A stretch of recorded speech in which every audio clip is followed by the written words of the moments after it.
Okie doke, we're March 17th, 2026. It's about a little after 7. We're leaving Fernandina Beach with our second transmission replacement of this trip. The first transmission went out, my fault. Second transmission went out, not my fault, after 77 hours of use. They warranted that transmission. It took 2 days to get. We got it today, put it in, and we have one reef in the main, and we have the jib all the way out. Going into the night, we want to have at least one reef in.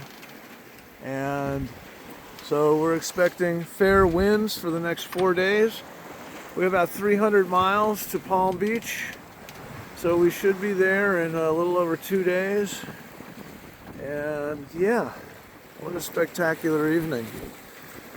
So, Bahamas or bust.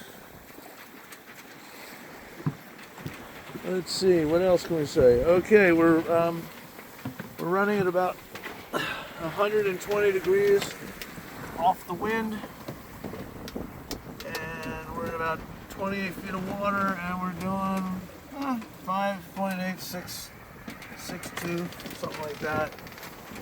So yeah. We're full up on water, full up on diesel, full up on food. Oh my gosh, it's a beautiful evening. Might even be able to barbecue tonight, Cyril.